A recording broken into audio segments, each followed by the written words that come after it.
Welcome to Parts Buying Club. This is Mad Mick. This is the new oil gas separator pipe for models G1, U and U1.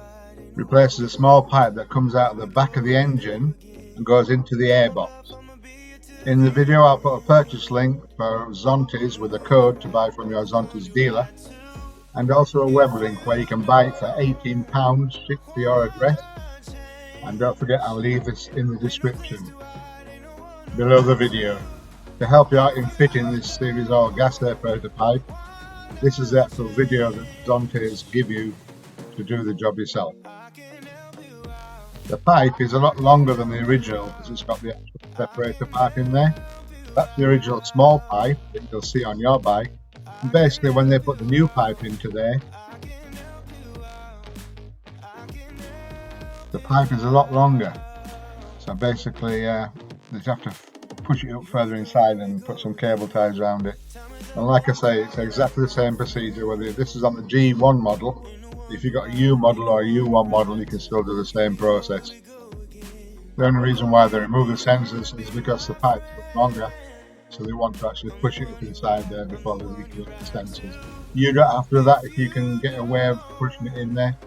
The reason why they've changed the pipe is a crankcase breather pipe, which lets oil vapor and gas vapor go towards the air filter box. Then it settles at the bottom of the air filter box. Then periodically you empty the little two pipes that are at the bottom of the air filter box, one which is an oil vapor and one which is a water vapor pipe, and you empty them yourself.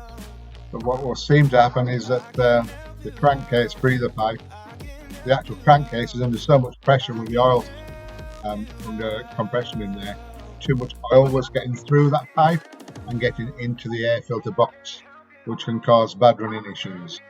So now the oil can't get past the valve. That's the basis of what they've done there.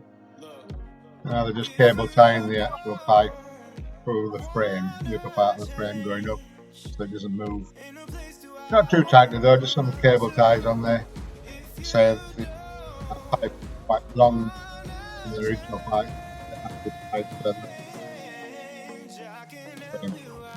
And the cable tied it away from the sensors. And that's it. Don't forget to like, subscribe and hit the bell notification, very important so you don't miss out on the latest news. Thank you for watching my video and I hope it helps. Cheers now. Bye now, Mad Mick.